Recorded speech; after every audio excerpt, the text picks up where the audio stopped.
5, 4, 3, 2, 1.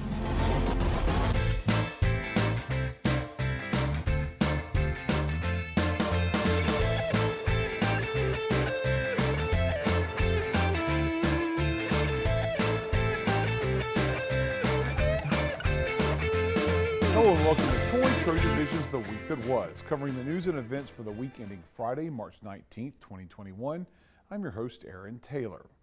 The Troy community came together on Wednesday morning to help promote racial unity in an event that in its second year took on added meaning. Allison Polk shows us how in a report from this year's Unity Prayer Breakfast. 2020 was a year of separation and distance, but for Troy University, it was the year of progress and unity. With multiple unity walks, the naming of the John Robert Lewis Hall, and celebrating his life, Troy strived to make a real difference in the face of adversity. Now in the year 2021, Troy is still looking to stay unified by hosting the second Unity Prayer Breakfast. Well, our first Unity Breakfast was held in June, and it was in the aftermath of all the turmoil, racial turmoil going on in America. We thought the appropriate way forward was to do it together and to do it prayerfully. And that was how we began this journey. And since that time, so many wonderful things have happened that have served to coalesce our community. And it's important, I think, to celebrate diversity and to come together in a natural way as opposed to it being forced.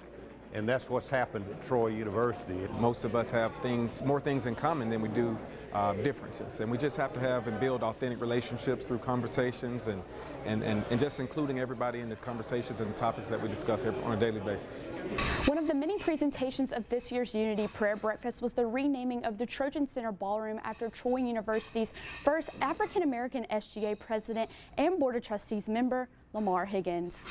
Troy decided it was only appropriate to rename the Trojan Center Ballroom after Higgins for all the events he hosted there as two-time SGA president. And to see this honor being given was Higgins' niece. It feels really special. He told me before I came to Troy to write my own story and to know that he's leaving a legacy behind, and he broke barriers, and so therefore I know that I can through anything. And so just to carry that torch with me, carry it on throughout life, is really something to look up to. Allison Polk, Troy, TrojanVision News. Troy University's Alpha Tau Omega fraternity raised a record amount of money in their annual Walk Hard fundraiser over spring break. Claudia Peppenhorst has the results. The end of spring break also means the end of a year-long preparation for Alpha Tau Omega's Walk Hard event.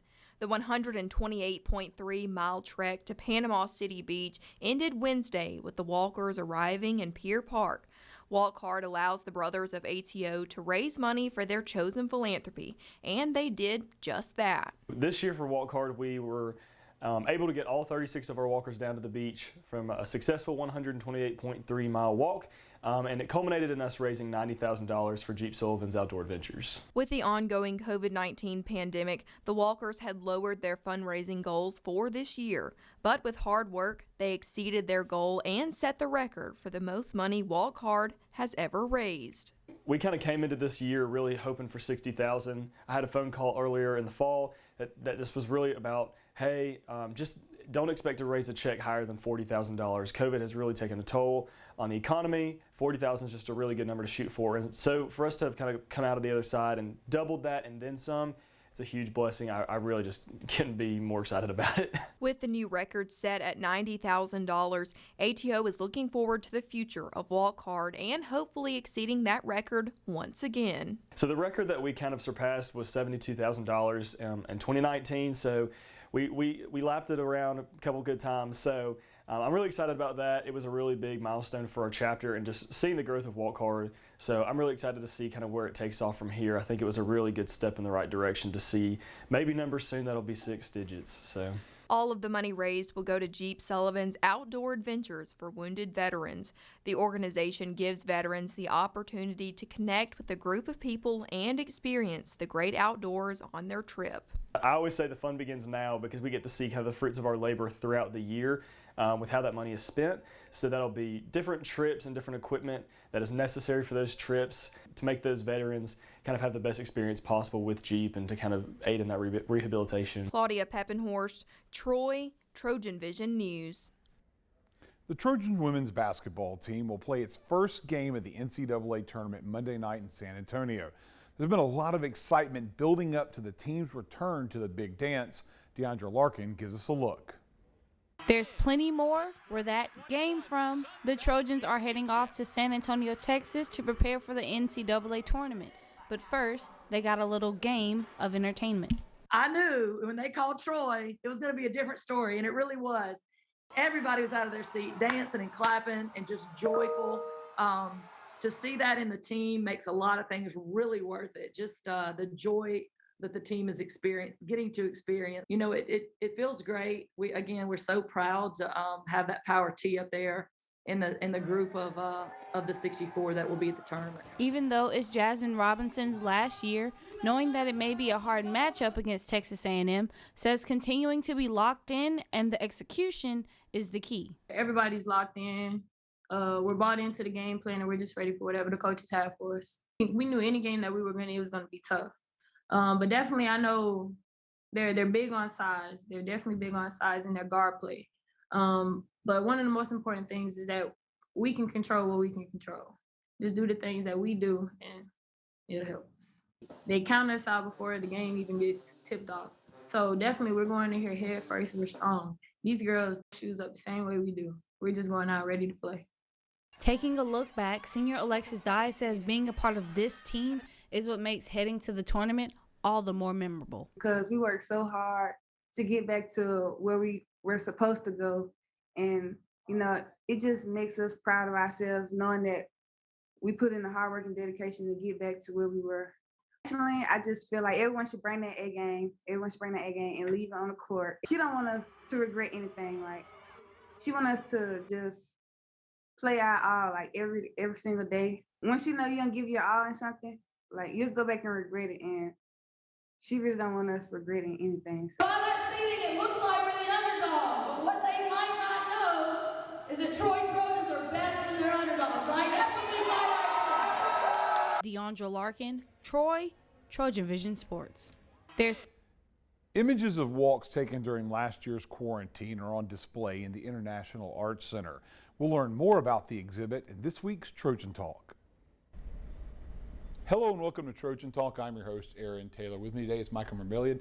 He is an artist with an exhibit at the International Arts Center. Some of the work we're going to see scrolling behind us here on the screen. But Micah, I want to thank you for joining me here today to talk about some of this amazing, stunning artwork that we're going to talk about here today. Thanks for joining us. Yeah, it's great to be here. And first off, the name of the exhibit that was on display at the International Arts Center is Quarantine Walks. It is, yeah. So all of this work, we'll get some of the technical stuff because it's some really cool stuff, but the basis of it, the Quarantine Walks, what inspired this kind of idea to throw this together?